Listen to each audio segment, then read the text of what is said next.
श्री राम समर्थ। दिसंबर 19। वेदांत प्रतिदिन आचरण में लाना चाहिए। भगवान की उपासना करने वाले जो ऋषि होते हैं वे मन की एक ऐसी अवस्था में रहते हैं कि उसमें परमात्मा ही सब करते हैं, ऐसी भावना स्पष्ट रूप से प्रकट होती है। भगवान से एक रूप हो जाने की ही वह अवस्था होती है। ऋषियों का मैं भाव नष्ट हो गया होता है, इसलिए उनमें मैं करता हूँ, मैं काव्य रचता हूँ, मैं बोलता हूँ, यह भावना नहीं होती, बल्कि परमात्मा करता है, परमात्मा बोलता है, परमात्मा मंत्र रचता है, ऐसा सच्चा और स्पष्ट अनुभव उन्हें आता है। वैसी उच्च अवस्था में ऋषियों के मुख से वेद मंत्र निकले हैं, इसलिए वे मनुष्य की कृति नहीं हैं। वेद वास्तव में अपौरुषेय ही हैं। घर के छत के नीचे जिस प्रकार सभी छोटे छोटे कमरे आते हैं, उसी प्रकार वेदांत में अन्य शास्त्र आते हैं। वेदांत की बातें या ज्ञान मिष्टान्न की तरह है। जो मनुष्य वेदांत का केवल अध्ययन करता है उसे उससे विशेष लाभ नहीं होता। वेदांत प्रतिदिन के आचरण में लाना चाहिए। सत्य तो यह है कि विद्वान लोग यह वेदांत अति कठिन करके लोगों को अकारण धोखा देते हैं।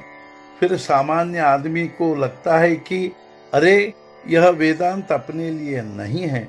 वस्तुतः वेदांत सब के लिए है, मनुष्य मात्र के लिए है। वेदांत के बिना मनुष्य जीवित ही नहीं रह सकता। अपना संकुचित मन विशाल करना, हम स्वार्थी हैं तो निस्वार्थी बनना, यही सच्चे वेदांत का मर्म है। सूक्ष्म वासना का देह की सहायता से जड़ यानी स्थूल बनना, यह व्यवहार का सच्चा स्वरूप है। इसके विपरीत भगवान अत्यंत सूक्ष्म है, अतः उसकी प्राप्ति कर लेना जड़ से सूक्ष्म की ओर जाना है।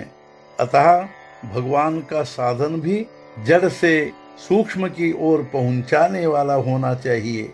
जड़ देह से संबंधित और सूक्ष्म से निकट भाव से चिपका हुआ यदि कोई साधन है तो केवल नाम ही है। जो नाम में रहा उसका वासना क्षय हुआ। कई बार बहुत अच्छे पवित्र जीव किसी छोटी सी वासना के कारण अटक जाते हैं। फिर वे अध्यात्म दृष्टि से अच्छे खानदान में जन्म लेते हैं। वहां उनकी वासना तृप्त होने के लिए अधिक समय नहीं लगता। तब वे बचपन में ही संसार छोड़कर चले जाते हैं। उनकी मृत्यु का दुख करना ठीक नहीं। वासना किसी भी दूसरे उपायों से समाधान पाने वाली या तृप्त होने वाली नहीं होती। हम यदि भगवान के पास ही वास अर्थात निवास रखे तो वह नष्ट होती है। वासना नष्ट हुई कि बुद्धि भगवत स्वरूप होगी। जहाँ वासना समाप्त होती है वही भगवान की कृपा होती है।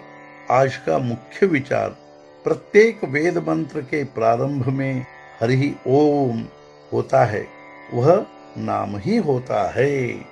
सद्गुरुनाथ महाराज की जय। जय जय रघुवीर समर्थ।